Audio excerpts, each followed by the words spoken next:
Hey, it's Pete from the Small Business Resource Center and the Small Business Resource Center YouTube channel. I'm making this very important update today. It is January 11th. I guess it's the 10th, I think. Today, um, July, here's a quick update, and I'm basically going to be shorting a video that was about an hour into probably 15, 20, or 30 minutes. I'm going to take out all the fluff, basically explain a couple things, and then you can watch the important information if you want more details. In July 2024, they passed a bill, and that bill was called 1137, which is known as Act 52. And what that basically did was it made wholesaling illegal in Pennsylvania without a real estate license. So, a couple things here. The very, very short story is if you're wholesaling, you have to have a license. And two, you have to follow disclosure regulations. Then people who are involved in a wholesale transaction can actually get out of the deal, even though they have a signed contract with you. Within 30 days, if they feel they need to, they're allowed to get out of the deal with you. So, watch the details of this video for complete information. If you're a wholesaler in Pennsylvania, this is important, especially if you're going to any classes about wholesaling. This is very important. And I'm not trying to say people are predatory or companies, but this summer, while after this bill was passed, I went to a class about wholesaling. They were trying to sell a wholesaling school to people, and I said, well, what about the wholesaling laws? It's actually illegal. And in January, everything you're teaching is not going to be applicable unless somebody has a license. They were like, oh, you don't know what you're talking about. Well, I kind of do because they had already passed a law and now it is illegal to wholesale without a license. So, all right, check it out. And comment below. Let me know if you're going to any wholesale classes, what your thoughts are, if you're wholesaling now, or I want to know. Have a great day. And there was no effective regulation. So as you know, if somebody has an issue with a real estate broker or agent in a transaction and they think you've done something wrong, the first easy way to deal with that would be to file a complaint with the State Real Estate Commission. Wholesale transactions, the wholesalers in the middle, were not effectively regulated in any way by the state, even though they were doing a very similar job. So that's your background. That's your definition of what a wholesale transaction is. That's PAR's general interest in this issue here. All right, so thank you for that, Jeff and Marcus. And you know me, I don't like to talk a lot, so I'm just going to summarize that. That was humor, by the way. I'm gonna just summarize that into a couple of real points. I think that I want to drive home for members in terms of the advocacy side of things, and this relates a lot to actually what we hear on the hotline when people call us with issues, which is often the ground level where we hear some of these things. So we'll hear members say things like, "Well, somebody needs to fix this." Or we'll say, thank you for your thought, we'll pass it on, or here's who you can talk to. And we sort of can hear an eye roll where they say, well, nobody's going to do anything about it anyway. This is proof that somebody can fix it. And in fact, it could be to somebody who calls in with an issue and then takes it further up the line. Because that is what PAR is here for, is to provide service to our members. So that doesn't mean we're going to, write legislation on every single problem that comes up. It doesn't mean that we're going to have a legislative success on everything that we possibly can as we go through with the legislative process. But we really do take it seriously. And when we say thank you for your thoughts, we're going to pass those up the line. We really do. And sometimes like this, an actual major success comes out of it. The other question that I've been hearing recently around the office and here today on the phone is, why did Jeff and Marcus have beards that are so much better than Hank's? That one I can't answer. That's not really a PAR process question. We're just going to write that off to a mystery of biology and move on here with the rest of our programming today. I got a smile out of Jeff, so that made it all worthwhile. So we're now going to move on, and we're going to talk. We talked about the general concept. We talked about the process to get us from we want to be involved here to actually getting a law passed. We're now going to move on to Desiree, who's going to talk about the actual changes to the statute and what those mean to you. So here we go. Take it away, Desiree. Thank you. So the Act changes the definitions of broker and salesperson to include those who engage in or attempt to engage in wholesale transactions. This change here is what brings wholesale transactions under RELRA and makes them licensed activity. Section 301 of RELRA, not pictured here, generally states that it is unlawful to act in any capacity as a broker or salesperson without a license. So by adding wholesale transactions to this definition of what a broker or salesperson does, these two sections combined means that one must be licensed either as a broker or salesperson in order to even attempt to engage in this type of transaction. To be really specific, wholesalers used to rely on the license law exclusion that said a property owner could represent themselves in a transaction without holding a real estate license. Moving forward, even if you want to represent yourself as a wholesaler, you still need to be licensed and affiliated with a broker. So Hank earlier explained what a wholesale transaction is, but it now has a statutory definition, which is what you see on the screen. Legally speaking, wholesaling is, quote, undertaking to promote the sale, exchange, or purchase of an equitable interest or other interest in residential property with the intent to assign, sell, or otherwise transfer the interest for a fee, commission, or other valuable monetary consideration without having taken title as the owner of record of the interest. Now, there are four main elements to this definition that must be met in order for a transaction to be considered a wholesale transaction. So first, we are talking about an interest in residential property. This interest can be an equitable interest. The word equitable here doesn't mean even, it means fair. Equity is a legal concept that focuses on fairness and justice rather than the strict word of the law.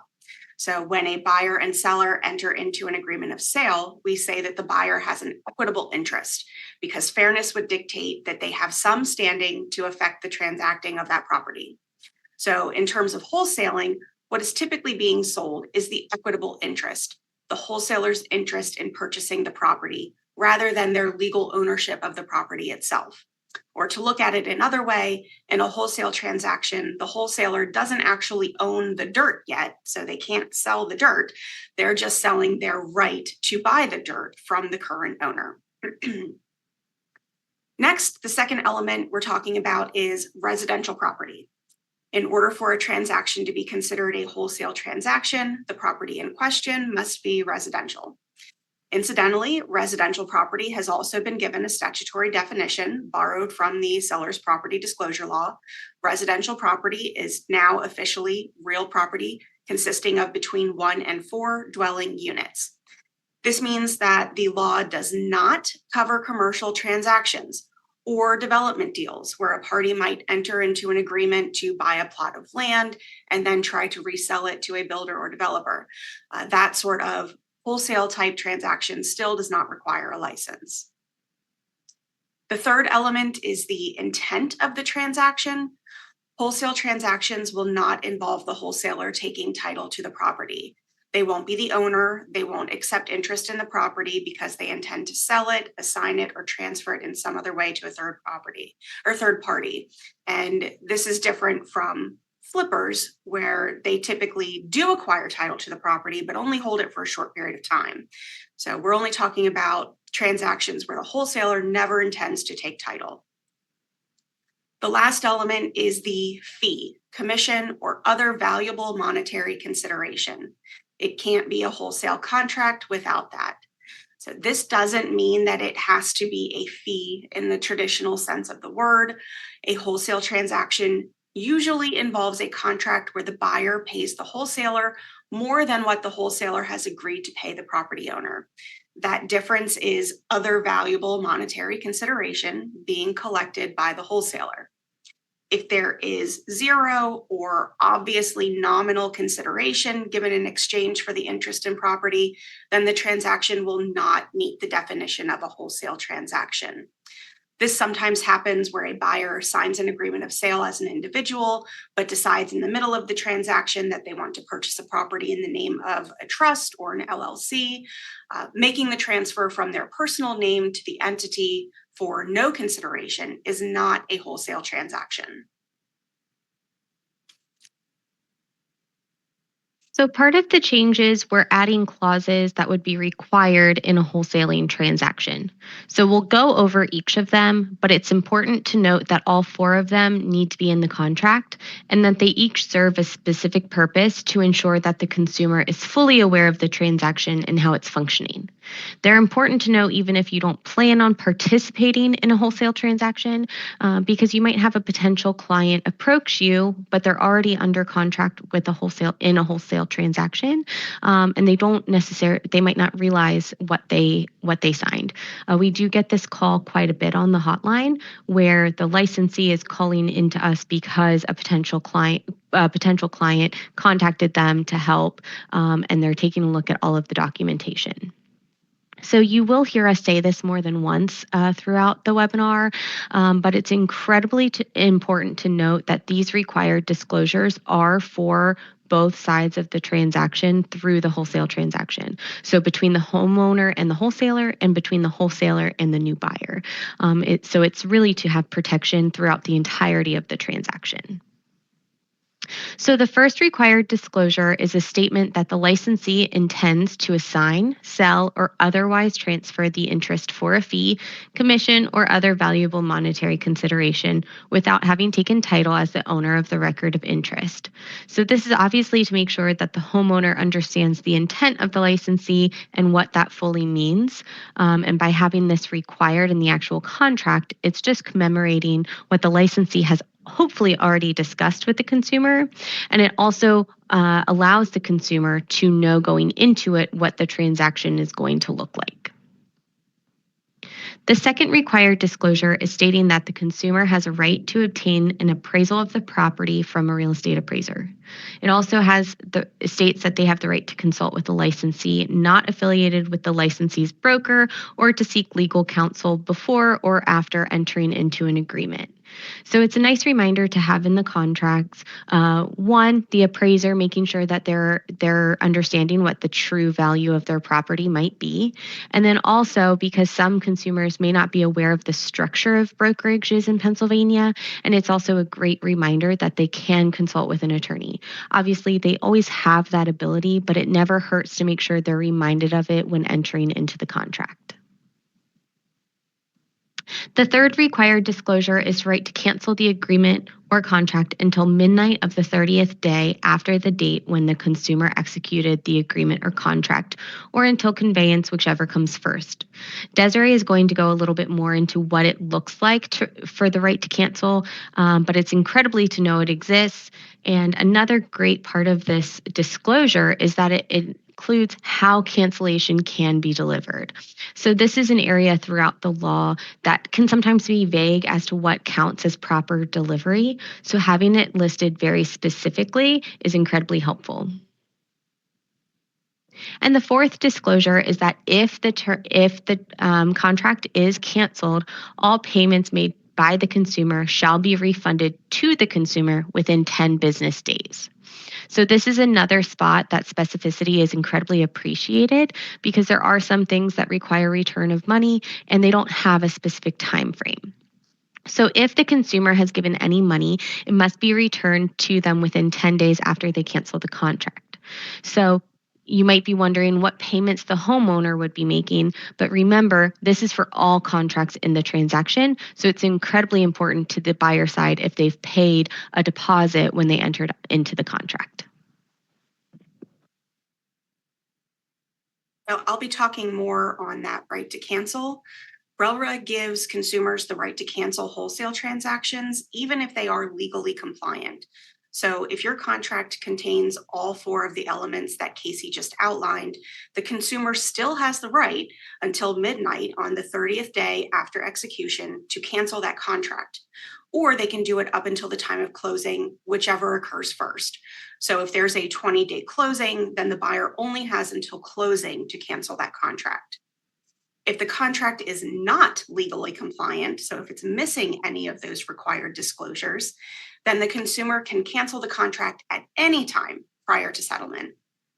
Importantly, and maybe most importantly, This right to terminate is not waivable, or right to cancel is not waivable. Your contract should not say that the consumer is waiving their right to cancel. The law would override it anyway. If a consumer opts to cancel their contract, they may send a notice of cancellation by certified mail, personal delivery, or electronic delivery, so long as it's a method where they get a delivery receipt. The cancellation is effective as of the date of the postmark, the date of electronic transmission, or the date the notice was sent. Within 10 days of receiving that notice of cancellation, the wholesaler must refund to the consumer all payments made and must provide an acknowledgement of that cancellation. The law also provides that if the consumer was given any promotional prizes, gifts, or premiums, they remain the property of the consumer. So if the consumer was convinced to sell to the wholesaler with the gift of a free toaster, the toaster stays with the seller. Lastly, the consumer cannot be held liable for any damages that result from cancellation. It would seem that this includes incidental damages. And if you've noticed, we've used the word consumer, and Casey has already mentioned, these laws apply to contracts with both the seller/owner of the property and to the ultimate buyer. So if the owner of the property is going to cancel their contract and keep the toaster, the buyer that the wholesaler found is now left without a property. The property owner can't be held liable for any damages that the buyer would claim against the wholesaler. On the other side, if the ultimate buyer decides to cancel their contract, the wholesaler is going to be left in the contract and may have to purchase the property. The buyer can't be held liable for those damages either.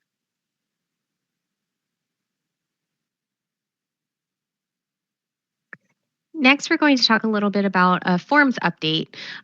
So there has been a lot of discussion over whether there will be any forms in connection with wholesaling. We have been getting these questions well before the RELRA changes came about.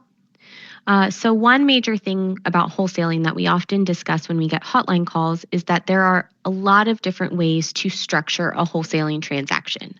So again, even prior to the changes, it was a situation where trying to pick one way to structure the transaction in order to come up with a standard form statewide seemed like an unrealistic task. We also do our best to not establish business practices through our forms, which the different ways to structure wholesaling transactions are really business practice based. So when the changes for RELRA were established, since there were required clauses, we did have a standard forms committee meeting so we could discuss whether we needed to add a form for these required clauses. So our standard agreement of sale for real estate is not intended to be used for a wholesale transaction. So the idea of just adding an addendum to our library was not going to be as simple as it seemed like it might be. Ultimately, the Standard Forms Committee decided not to proceed with a wholesale disclosure at this time. As you know, the Standard Forms Committee does its best to stay apprised of what's happening in the marketplace, so we will be keeping an eye on how the changes are going, but we're not creating a form at this time.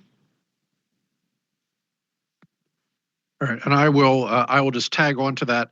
For those of you who are gasping and starting to type emails to PAR right now asking what to do about those disclosures, hold on a minute. We're going to have some resource slides at the end of the program that'll give you a little bit more information on that. So let's talk now a little bit about what we're calling the market impact. So as realtors, as licensees, as you're looking at moving forward under these new laws and these new rules, what is it that you're going to need to look out for in the marketplace? And we sort of have this broken down by your potential involvement in wholesale transactions. So for those of you who don't do it, don't want to do it, have no particular interest in being involved in those transactions specifically yourself, it might mean nothing. So just because you're allowed to do property management doesn't mean you have to do property management. So you don't really care what the rules are of property management if you just do residential sales for your whole career, right? Wholesaling is just another type of transaction. So if it's not a type of transaction you want to be involved with, there's no particular reason why you need to or why you need to think that you might. Cool, just go about your business. Don't worry about it. However, even if you don't think you want to be involved in a wholesaling transaction as the wholesaler, as the person who's sort of facilitating that, you may find yourself, as was mentioned previously, approached by clients who have found themselves in the middle of a wholesale transaction. Again, this is how we started hearing about it in a lot of ways on the hotline. Was maybe an agent who was approached to list a property, was approached by a seller who said, "I signed this thing, but it doesn't seem right because I've learned that my property, maybe is worth a lot more than I've signed this contract for. Can you help me?" Or a buyer who signs an agreement of sale with person X. And then gets a note that says, "Oh, person X isn't actually selling you this property. Person Y is doing it," and they're trying to figure out why that is. So you would want to know at least generally what's going on with wholesaling, because you may find yourself approached by clients or potential clients who are involved in those types of transactions, and you want to at least be able to point them in a direction to understand what's going on. Specifically, as was already covered, there is a right to cancel a wholesaling transaction. So you may want to at least be up to speed enough to be able to tell somebody, "Hey, I might not be able to help you now. However, there's this law that says in a particular type of transaction, you might have the right to cancel it and move on, but you should probably talk to an attorney about that, because you, of course, don't ever want to be giving a consumer any sort of random legal advice about their transaction and what they should or should not have the right to do. But at least knowing enough about it to be able to send them off to counsel to address it would probably be appreciated, and also probably would help get their business eventually if they decide to exit the transaction that they were in and look to buy or sell in a different way. So you don't have to do them, but you should at least be aware of the law to make sure that you're able to serve clients and potential clients appropriately. What if you are a licensee who wants to do wholesaling? So somebody who's been involved with it, or somebody who's looking to get involved. Well, first thing, I said, what if you're a real estate licensee? The first thing to understand is you have to be a real estate licensee. So if you're unlicensed, now would be a good time to contact a real estate school and look into getting your salesperson license, doing the pre-license education, taking that exam, and affiliating with a broker. Even if you are trying to represent yourself, or if you work with a brokerage where maybe you are the wholesaler, but somebody else is actually, actively listing the property for sale on your behalf, you, as the wholesaler, the person who has that contractual and equitable right, you still need to be licensed under this law. So you're going to need to get licensed, and you're going to need to affiliate yourself with a broker in order to do those transactions. And some combination of you and or your broker are going to need to talk to counsel to draft the appropriate transactional forms. As Casey mentioned, these are not really transactions that work well with PAR's agreements, because PAR's agreements are meant to sell the dirt. We're selling legal rights in identified property. Our contracts are not written to really deal with equitable interest. They're not really meant to deal with buyers who are not dealing directly with the owner of the property when it comes to things like negotiating inspections, repairs, things like that. So your best bet is definitely going to be to have forms that are drafted specifically for this purpose, both from the legal perspective, just generally speaking, because of the type of interest that's being transacted, and because you need to have very, very specific disclosures. And as was already covered, if you do not have those disclosures exactly as they're indicated in the statute, either of the parties there would be able to get out of that transaction and cancel at any time up until the actual closing of the transaction, which puts you at incredible risk if your contracts are not compliant and up to speed. The other thing that you're going to need to remember, that the brokers are going to need to remember as well, is that since this is now licensed activity, if you are doing licensed activity for a fee, commission, or other valuable consideration, generally speaking, those fees have to be routed through the broker and then paid out to the agent. So there's going to need to be some arrangement between the agent and the broker that deals with how those fees are going to be accounted for. We don't get into the specifics of those business agreements, but it's possible that a broker might decide that that fee arrangement would be different than the fee arrangement that they might have for an agent doing typical transactions. So that might be something you'd need to look into, discuss, and negotiate. Which is an interesting segue to what you would need to know and think about as a broker. One of those things is whether you want to allow wholesale transactions to be done through your brokerage. Want to be very clear, as has already been stated in a couple of different ways, and we're going to possibly even say it here and again, even in the last few minutes of this seminar. As a broker, you have the authority to determine what kind of business goes on through your brokerage. So just because it is possible for agents to do residential sales, new home sales, commercial sales and leases, property management, mobile home sales, et cetera, et cetera, et cetera, doesn't mean that you as the brokerage need to have those transactions going on under your brokerage umbrella. You get to decide as a brokerage policy what kinds of transactions will we allow here and which will we not. A good place to start on thinking about that is actually to talk to your errors and omissions insurer. We use property management a lot as an example here because there's a lot of E&O policies that have some sort of an exclusion for property management and say that you have to pay for an extra level of insurance, an extra rider if you're going to be doing property management because of the additional risks. There are some E&O carriers that have very specific clauses that say that there's different coverage or no coverage if you have affiliated agents who are representing themselves in a transaction through the brokerage. So you'd want to check with your E&O carrier, make sure that they are aware of Act 52 if for some reason they are not, and ask the question, if we were to do these sorts of transactions with an agent affiliated with the brokerage, would that be covered under the errors and omissions policy that we have? If the answer is no, or if the answer is yes, but only if you purchase a rider, that would be something that you would want to obviously take into consideration, and you would want to know before the fact, not after somebody sues you, to make sure that you're aware of what that coverage is and how it's going to work. Talk to your brokerage counsel. Brokerage counsel may look at this and say, you know what, here's what we think that we can do to make this a viable business practice for you. Brokerage counsel might look at it, have a sharp inhalation through their teeth and say, ooh, I don't know about that. So you'd want to talk about them, make sure that that they're on board with whatever it is that you're going to be doing as a brokerage practice to make sure that they're able to inform and advise appropriately. And the last one, which is not at all meant to be, a direct insult or shot at anybody, is basically, do you feel competent to supervise these kinds of transactions? Again, a 40-year, a 40-year veteran of the real estate industry who's done hundreds or thousands of real estate transactions that are residential sales may still not feel comfortable managing agents who are doing property management or commercial leases and would use that as a reason to not have those in their brokerage. If you're not really sure about wholesale transactions, you're not sure that you're competent to actually deal with agents and supervise them appropriately in those types of transactions. One option, of course, is to get comfortable, do additional education, seminars, talk with counsel, et cetera, till you feel to the point that you're able to do it. Another option is to say, I'm not comfortable doing that. I don't want to take that risk, and we're not going to allow that at the brokerage. So to be very clear, PIR is not taking a position. There's no winks or nods here suggesting that you should or should not be allowing it as a brokerage practice, but it is a serious conversation that you need to think about in terms of how you're going to run that through your brokerage. And if you do decide to allow wholesaling in your brokerage, be aware that you're going to need a lot of new policies.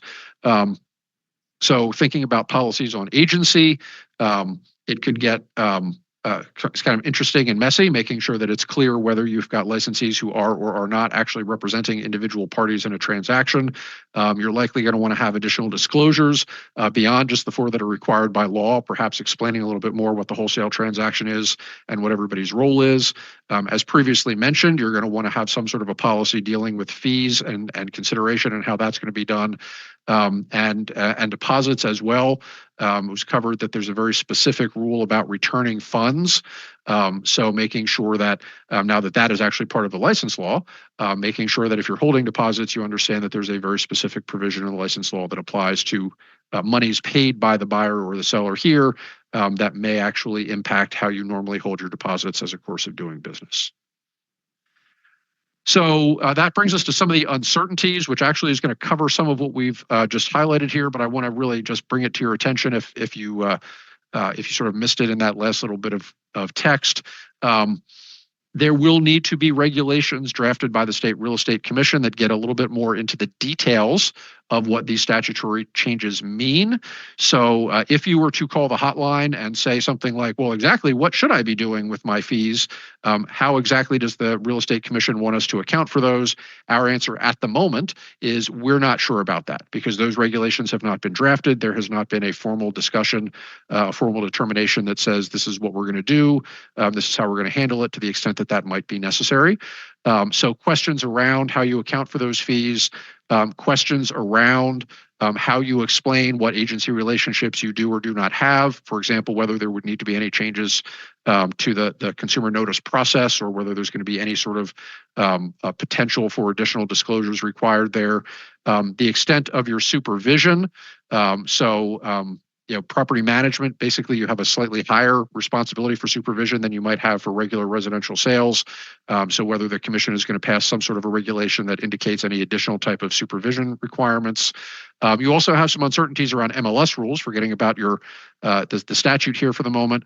I know that there are some MLSs who either explicitly or implicitly do not allow wholesale transactions to be entered into the database, or if they do, they require certain disclosures to be made about them. So these are some things that, again, PAR can't answer for you. That would vary MLS by MLS. So you're going to have to discover that at the local level. And keep in mind, the NAR Code of Ethics still applies for those of you who join a brokerage and then join the Realtor Association. So it's not going to be enough to say, yeah, I complied with the law. There are ethical requirements about advertising, ethical requirements about looking out for the best interests of clients, being honest with all parties in a transaction. So just making sure that you're aware of the Code of Ethics and how it applies, because this is an area that really has not been tested at the ethics level that you're going to have to that may have some exploration as we go through here. So let's get into our bonus round, which is just to review a couple of the hotline limitations to make sure that we're all on the same page as questions are coming up and as you're thinking about this. Some of the things that the hotline cannot help with, we cannot help you decide whether to allow wholesaling in your office or not. So the purpose of this presentation is to identify some of the things to be concerned about, but you can't call here and say, should I do it or should I not? Our answer is going to be, we can't help you decide. You have to decide on your own, but here's some things you can think about. We do not approve anything. So we will not review contract language that you or your counsel have drafted. We're not going to review advertisements that say, we want to advertise a wholesaling type service. How should we do it? We're not going to be able to review and approve brokerage policies. Please do not send them to us. Please do not call us and say, can I read that to you? Our answer is going to be no. Side note, when we say no, a surprising number of people just read them anyway. So please don't do that.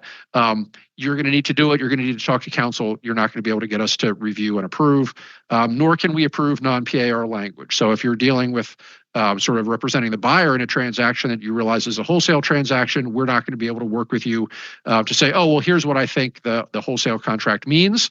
That is something you're going to tell your client. They're going to need to talk to their own counsel about. When you do call the hotline, if you go to our website, because you don't have the number, it's going to say, here's a phone number to call. That's our main phone line.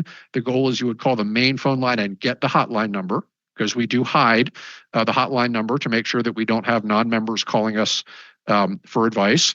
Side note, although non-realtors were able to sign up for this webinar, just to clarify, non-realtors are not able to call the PAR hotline for any of the information that we would give to members. There was an article that was published a couple of weeks ago covering these other couple of points here, so I'm not going to go over them except to say that we just ask that all of your questions come in through the hotline directly, and you don't try to call individual attorneys you may have a relationship or call the main PIR phone line, because that is actually going to slow down our responses. So I mentioned specifically a couple of slides ago when Casey talked about not having a form to hang on for a slide that would be helpful. This is the slide, parealtors.org/resources/wholesaling overview, or more likely just go to parealtors.org and type in wholesaling and you're going to get to this page. This is our wholesaling resources page. So it's going to have a lot of information, including a description of wholesaling.